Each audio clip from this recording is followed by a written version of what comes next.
All right, everyone, welcome back into another prop studio. Give me a touchdown on the top prop bets for today on PrizePicks because it's Taco Tuesday. Let's go in and get into Now, I actually want to start out with a recap from yesterday. We had another good day yesterday. 1 unit of profit. The PrizePicks slip did go 0 for 2. The underdog slip went 2 for 2. I'll touch on the sweat here in a second, but man, it is crazy. This has been the best month by far. I think hopefully everyone knows that and has been taking advantage of this hot streak. 68 units of profit in January, just crushing it, right? There has not been a single day during this awesome stretch where both the PrizePicks and underdog slips that I put out have cash. It's been so tilted that way. At the same time, I'm not complaining because basically every single day, minus one day, there's one day where the bets did not go over 50% in the month of January, which just tells you the great stretch that we have been on. But this is like a good example of why. One, got a little almost unlucky with this one. The Texas-Houston game went to OT. He was really vastly his under for most of the game and then did not get the over in OT. I mean, look at how close that is. That is crazy. I was so ready to be on full tilt there. And then this one, this is a good example. This is really why I want to call it out. So we saw in PrizePicks, his fantasy scoreline was at 26.5. Okay. And on underdog, it was at 28.5. That was a very clear advantage that we had on underdog, but at the same time, a decent middling opportunity. Now, that's not always going to work. You're not always going to hit a middle like that, but that is a good call out. And really, I think a good reason as to why we've had such a dominant January month is that PrizePicks and Underdog, they've been coming out with PGA props, NBA fantasy score props a little bit faster. Underdog's a little bit slow with that. And then college basketball props where we're getting significant prop line difference. That creates a massive edge. I don't think people really pay attention to that as much as they should. Now, looking at today's board, it's not as good of a board today thus far. Okay, we still have to wait on getting really fantasy score props and really just a lot of props for most of these games. It is only a 5-game slate today, specifically for NBA. For college basketball, we are getting some decent projected edges, but at the same time, not enough for me to really feel like great about it. Like this is a good example, Hunter Dickinson, where yeah, we can see at 37.4, where the average sportsbook line has this prop line at 39.5 and 40.5, 40.25 on underdog. Yeah, we're getting a slight edge there, but it's not like a massive one, not one where we need to go crazy with it. Will I include that on a Taco Tuesday bet? Yes, it's a good prop bet. So we don't want to miss out on that. Not as big of edges right now, college basketball wise, that I would like. And I'm bringing that up because, well, this has been a source of profitability thus far. Now, we are gaining a couple of prop line differences. Like here, Emmanuel Miller, we can see underdog would have the line set at 33.75. We got Pop Isaac as well, where, you know, we're getting about a 2 fantasy score buffer between PrizePicks and underdog with those two. Again, I just showed you with that other example, that can really be the difference in a line cashing or not, right? Like this cashed, again, the over cashed on PrizePicks, and this is not going to happen every time. I don't want to make it seem like that's going to happen every time, but it does. That can literally be the difference. And then we got another one here as well, Quinton Post, where this is a much better bet on the underdog to bet the under. Now, I don't know if I will be including these in a specific, and another one right here, it's just crazy. I don't know if I'm going to include these in a specific Taco Tuesday slip because Taco Tuesday bets, I'm pairing the taco 5 times up individually for all 3 of them. That way we only need to hit 6 bets on the day, 6 individual bets to have a profitable day. And I'm sticking to that strategy this season or 2024 simply because I want my content to be for the average person that's watching this, 9 to 5 sports, right? That's part of what it is, right? The everyday grinder, if you will. And so although like for Taco Tuesday, like there's 2 strategies you should deploy, and let's just touch on this real quick. I would say either you are taking advantage of the Taco Tuesdays betting a 6 slip bet each time. And whether you want to do that 5 times for each taco or just once for the taco, that's really up to you guys. Or do it 5 times individual. Okay. That way you're ensuring yourself a manageable, profitable day pretty much every single day of Taco Tuesday. Now, if you do the 6 slip, know the tacos have hit about 80% of the time thus far over the past year, which is great. So you're essentially giving yourself a 15x buffer because, you know, 5 for 5, 10x if you go 5 for 5. If you add on another one, 25x. So I just want to call that out. Like that would be the strategy people should deploy. But again, I want to practice what I preach. I know my content is for a majority of people, the average person. But again, getting back into this, I will be doing middling opportunities. So what I mean by that is we see this one underdog is it's telling us to bet the under, right? That's a very good bet on underdog here. Same thing with this one for post under on underdog. These two not as much because the edge is a little bit smaller, but still the under and underdog would be the way to go with those two. And then we could run that back on PrizePicks where we're betting the over, trying to hit a middle. Maybe you can run that out as a flex in case they go 3 for 4, but decent edges there. And I just want to start with that because we're getting some pretty good edges there again. And I don't want that to confuse people. Hopefully it didn't. But let's go ahead and talk about the NBA bets that we're getting right now. So again, NBA wise right now, we are waiting on some news for Atlanta. DeJounte Murray could sit. And if DeJounte Murray does sit, we know what's going to happen. Bogdanovich, if he's not ice cold shooting the basketball, is going to have a very good game, especially going against the Lakers that are pretty poor defensively against opposing guards. Trae Young is also going to have a pretty good game for the exact same reasons. And I think Atlanta's last matchup that they just had is a good example of that. Trae Young went off. Toronto is a more easy matchup defensively now. He did go off against Dallas as well, but 42 minutes in that game, had a high amount of minutes in that game. And then Bogdanovich as well. He is someone that is typically going to shoot the basketball a decent amount, at least double digits most games. And then with Murray off the court, he just gets a little bit more usage. Obviously had a very good game there as well. Those are the two players that we can really bank on to have a good game. But I'm a little bit surprised that we are getting Clint Capella props. At the same time, it does make sense. DeJounte Murray being off the court does not really change Clint Capella's production. Clint Capella's production is pretty much predicated on whether or not he's getting minutes. So for now, just seems to be a stay away for Atlanta until we get news on DeJounte Murray, whether or not he's active. Let's take a peek at the Lakers. They are seemingly going to be healthy here. D'Angelo Russell continued his hot streak that he has been on. And right now, because LeBron's questionable, I guess we're not getting any props there. Anthony Davis's points, rebounds, and assists does seem to be pretty low to me. But at the same time, you look at what he's been doing lately, hasn't been going on. And so I guess there's a slight concern there. If LeBron were out, obviously this would be a much better prop. And then just touching on D'Angelo Russell, really just been going off. Good for him. Trade deadline D'Lo has just been a thing. 19 shot attempts. I mean, just getting a ton of shot attempts, getting 30 plus minutes. That was kind of an issue really for him and Reeves for quite some time. They just weren't getting the minutes for whatever reason. Now they are. And, if they continue to get the minutes, I don't hate them. This is going to be a higher scoring game, whether or not DeJounte Murray plays, it's still going to be a high scoring game. So, maybe we get some good props there. Looking at the next game, Indy versus Boston. Indy does expect to be good to go in this game. So, in the last game, I mentioned Pascal Siakam should be a big beneficiary, and he just wasn't making baskets. And then Andrew Nembhard, I'm still a little tilted about that game. I try to use the CMC free square with Andrew Nembhard, and PrizePicks was down right before that game locked, and I ended up still doing fine regardless, but it was just seemingly a free square on that. But looking at the indie props that we currently have, it is crazy. Halliburton had 11 assists, is a strong chance to be a push because at 10.5, it's heavily favored for the over there. I would say if you're going to do that prop bet, you might as well just do the PRA. But for the most part, I don't feel like we have big edges there. And we're just not getting good edges for this whole slate. There's not too much injury news that we're worried about. For Boston, sure. If Porzingis sits, Horford, the back and back to back, maybe he doesn't get as many. That could be something. Then maybe Derek White has a good, maybe Jaylen Brown, maybe Tatum. Maybe there's a stacking opportunity in that game. Just looking at it because the over and under is very high in that game. It's very high over and under there. So maybe there's a little bit of stacking opportunity, but I don't want to speculate too much. Where we should really be getting some edges, hopefully, is going to be in this Utah versus New York game. Now, Markkanen was a big letdown in the last game. They got blown out, but they got blown out because Markkanen did not show up. He was one of the better fantasy score prop bets throughout the day. Was on pace to get there in the first half, then just got cold in the second half, and then the game was a blowout, only 27 minutes.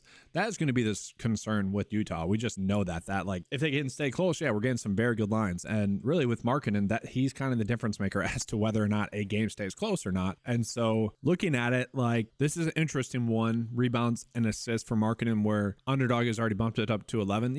It's not terrible. For me, I'd probably just want to go points, rebounds, and assists. If he's going to have a good game, he's going to have a good game. But that's still, it's 25 points, I guess. Might be a little bit too thin there. Maybe we don't need to go with Markkanen. A lot of people are going to like Colin Sexton and also John Collins today. Colin Sexton was also a big reason as to why that game blew out last night. Colin Sexton was ice cold the whole game, 1 for 10. And so he didn't have a good game, only 24 minutes in that game. Is he going to have that bad of a game again?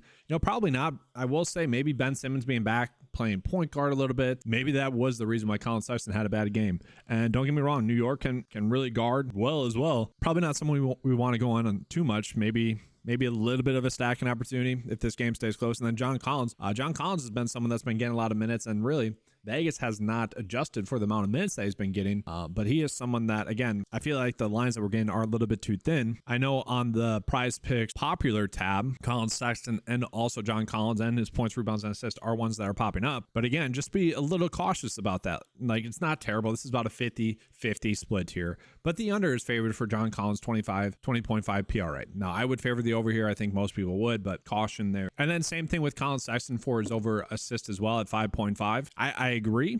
Probably does get the over, but if this game blows out, if he doesn't get his minutes, he could struggle to get that over. So just a little bit of caution. Now, on the flip side of this, Donte DiVincenzo really went off, which really, for me yesterday in NBA DFS, awesome. I had a pretty good day in NBA DFS yesterday because, well, DiVincenzo was a little bit lower owned than he should have been. And that was because OG sat out yesterday. I think that was just the front end of back-to-back thing where he's front end of back-to-back, so we sat out. Expect OG to play again today, but I still think Donte DiVincenzo could have a big game. But I do worry that his lines are going to increase a little bit more than they should. And it's weird, like looking at it, the lines that we're getting right now would suggest that OG is going to sit, which again, front end of back-to-back, I wrote that off as like that's why he sat. Maybe not. If we're getting Josh Hart props, if we're getting Donte DiVincenzo and Jalen Brunson props, seemingly interesting, and like this is a good matchup for them. I think we might, I hate overusing this phrase, but I do think we have a decent stacking opportunity here. Like DiVincenzo, Hart, Brunson, points, rebounds, and assists, like they could all really go off in this matchup. Again, it's a very good matchup. Josh Hart, I think we'd almost be better off just doing rebounds and assists with him. And I'm curious, what's that line at for him? Rebounds is at 8, so assists is at 4, so this should be at 12 for him. 12.5. It's at, yeah, maybe we don't need to go that high. Maybe just assists with him. Like, I don't think that was fluky. I think that's somewhat by design that he had 7 assists with OG off the courts. Again, probably a push. Maybe we don't need to go there. Yeah, talking through it, I think my excitement Knicks yesterday, getting them as very cheap DFS plays and kind of lower owned DFS plays, probably having a little bit of bias there. So maybe we don't need to go crazy with that. I'll be interested to see what their fantasy score like. And then from there, guys, we do have 2 more games left. So looking at Toronto versus Chicago. So Zach LaVine, Patrick Williams out. So we do know that that's going to mean Alex Caruso basically locked into his minutes. He is someone that very tilting on the last slate. He got into a little bit of foul trouble.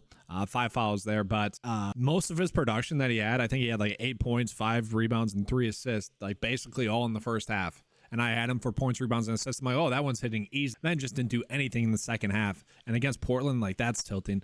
Now, I don't think he's going, like, I think he's a good candidate to have a good game. But maybe we're just looking at fantasy score. We can see when he gets the minutes, he's getting multiple blocks and steals. Give us 8 or so points. That could be enough. Like, 30 for a fantasy score might be the route for him. But Io was someone that on paper was going to do a little bit better with Patrick Williams and Zach LaVine off the court. And he did have a good game. Shot the ball 12 times, got a little bit more run in that game, 33 minutes. That is someone that I do think will have a good game as well. And so looking at it, we're not getting any prop bets for him. I'm hoping that we do, though, because he is someone I think we could be looking at. But as it sits right now for the props that we are getting for Chicago, yeah, looking at Caruso, this is annoying. Like, yeah, I would say that the under is probably the best. He's not, I don't want to say he's not going to get there, but like, I honestly thought his points, rebounds, and assists would have been like 18.5 like it was last game. It's weird that his points and rebounds is at 7.5. I would agree the under is probably the best way to go there. Let's take a peek at Toronto. So Toronto is definitely interesting today. Toronto, they're still banged up. So they're going to be without quickly. RJ Barrett is going to be out. Joachim Poeltl is going to be out. So another really good DFS play for me 2 nights ago was actually Jordan Nwora for he was min price on that slate and really went off. And he is someone I one piece shocked to get minutes again. Like, he just had himself a very good game, played 31 minutes, kind of played himself into more minutes though. Shot the basketball really well in the first half, and then they just kind of kept him on the court. That was pretty awesome. And then looking at Grady Dick, he also played a decent amount of minutes, had himself a good game. So those are 2 players I do think will get some more minutes in this game. Don't be shocked if that occurs.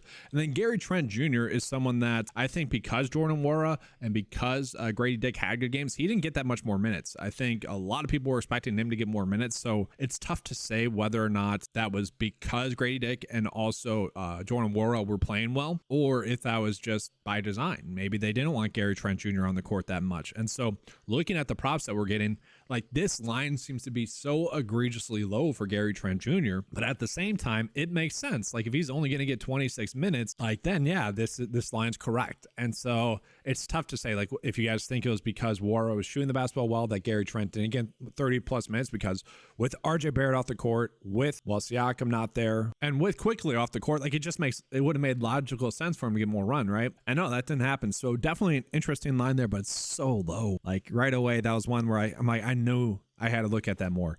And looking at Scotty Barnes. So Scotty Barnes, another interesting development is he was kind of playing a little bit of the point at the start of the season. And it was kind of a logical thing that maybe he shifts back into the point guard role with that news that Quickly's out and RJ Barrett's not there. Now, he played a lot of minutes, had a fine game still, 4 rebounds, 8 assists, 24 points. Like, that is great, right? And if you look at his last matchup against Chicago, it did really go off in that game as well. But to me, I'm a little bit worried, that his role is not what you would expect it to be right now with their current roster dynamic. And maybe he does play a little bit more of the 4 tonight, which has been happening, especially if Jakob Poeltl is still out. So, and then looking at the last game, we got Philly versus Golden State. We've heard the quotes from Curry. They are desperate for a win. It does seem that Embiid will probably be back tonight. Max is probably back tonight, so not a good thing for Philly. Nick Batum had a good game in his last game. He's someone that, on the back end of back-to-back, being a vet, I kind of expect him to get less minutes. What would that mean? Tough to say. Like, Tobias Harris could be a decent play. Kelly Oubre would be the one that should benefit the most if Nick Batum does indeed get a little bit less minutes in this game. Again, Nick Batum is the player that does benefit the most with Covington and Melton off the court, but Batum is also out. Then it's going to be Kelly Oubre having a better game. And just looking at the props that we're getting right now, like, I personally just haven't had a good gauge for Golden State this season. And so to me, they're still a stay away. I feel like they're difficult to predict. And then for Philly, until we get that confirmation of who's in or out, we're not going to get any props for that. So let's jump into some other sports, NHL, seeing what kind of lines we are getting there, if we're getting any really good lines. So we'll just do the slider here.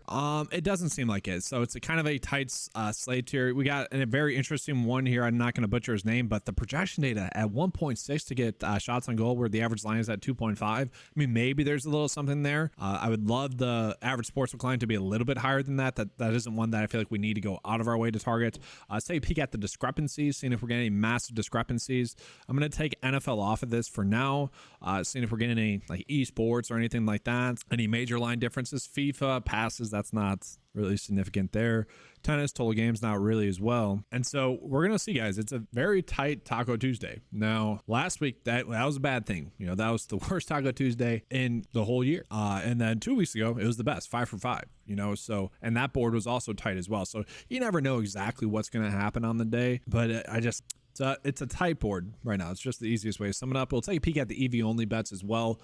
Basically trying to see if we're getting any good NFL bets. And we are right now. I do want to caution against this though. Like we saw last week, Smith, where his tackles and assists on Taco Tuesday, I think the data was favoring the under or whatever. But then the next day, the data heavily favored the opposite. That is something that does occur, especially with the less amount of games that are there. Public perception can really shift odds much more than they typically would on a normal Sunday. But right now, these are good EV bets. Can I guarantee that they're going to be EV bets tomorrow or, when the Super Bowl actually happens? That's a far ways away. No, but at the same time, you typically can't, right? Like it's just, that's the board. You got to play the board that's available. And so those are 3 pretty good bets right now.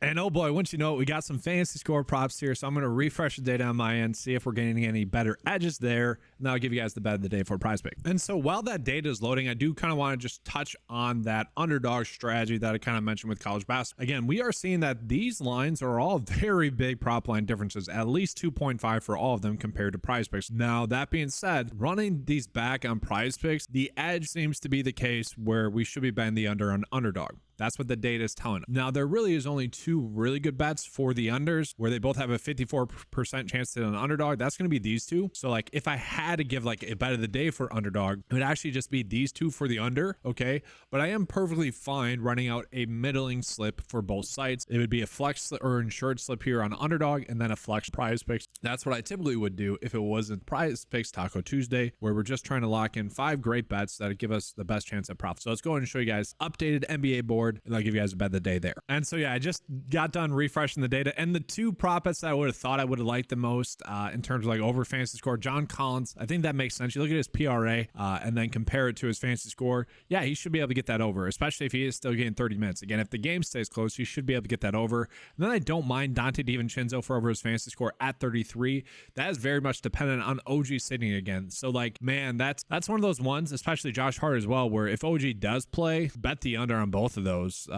But if he sits, then yeah, I really like Dante DiVincenzo for his over. And for what's worth, like Jalen Brunson for under his fantasy score of 50 if OG were to play as well. So like, I'm gonna say let's wait on the New York Knicks props. But if you did want to run out a weird little game stack where you're doing John Collins over fantasy score, then betting the unders for all 3 other Knicks players, hoping that OG plays, you could. But given the lines that are out there, it's suggesting that OG is gonna sit. Like, we wouldn't be getting these lines in Las Vegas. I haven't seen anything confirmed on that. That could change by the time this video is uploaded. So now it's going into the bet of the day. I do just want to show you guys the college basketball one as well, just real quickly to call it one prop bet. So Kevin McAllister is one that's popping up in there now. We can see a 3-4 prop line difference. The average sportsbook line would have it set at 36. So like being in the middle there does seem to be correct. I think that's a good bet that we can run out there. And then Pop Isaac as well.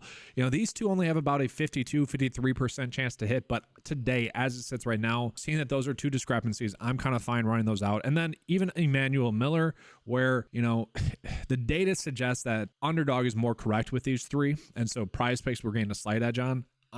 For the Taco Tuesday slip, I'm going to put those 3 in there with Hunter Dickinson for under his fantasy score. Don't love that. It's a slightly better bet on underdog there. And so now looking at the PrizePicks bet of the day right now, I will say that these 2 should correlate. Like if I keep saying McAllister, I don't know why. Kevin McClure gets over his fantasy score of 34.5. Hunter Dickinson is probably not as likely to get that high of a fantasy score. So I do think that those 2 correlate. Pop Isaac for over fantasy score. Again, we're getting a slight edge there compared to PrizePicks and underdog. Same thing with Emmanuel Miller. Like on a normal day, I probably wouldn't be running out too deep of a slip here. It'd probably just be Hunter Dickinson under fantasy score and then probably John Collins for over fantasy. That being said, we got 5 games on the slate. We're only getting 1 for fantasy score right now. 1 game per fantasy score. And so maybe you guys wait and just double check the 9 to 5 PrizePicks cheat sheet once more games are populated in there. But for now, these are the 5 best prop bets that we have that we can go ahead and pair with the first talk. So that's going to be all for today's video. If you guys enjoyed the coverage, make sure to give a like and subscribe. Guys, honestly, the views on the channel have been crazy the last 2 days. It's like PrizePicks made a call to YouTube. It's like, no, you guys need to stop promoting this guy. He's killing us right now with the pick. But no, I do appreciate the like. I do appreciate the subscribe. If you guys want access to any of the tools that you saw in this video, head on over to 9to5sports.com. Available for $10 a month. Thank you guys for watching. Let's have a good slate today. And as always, let's keep cashing.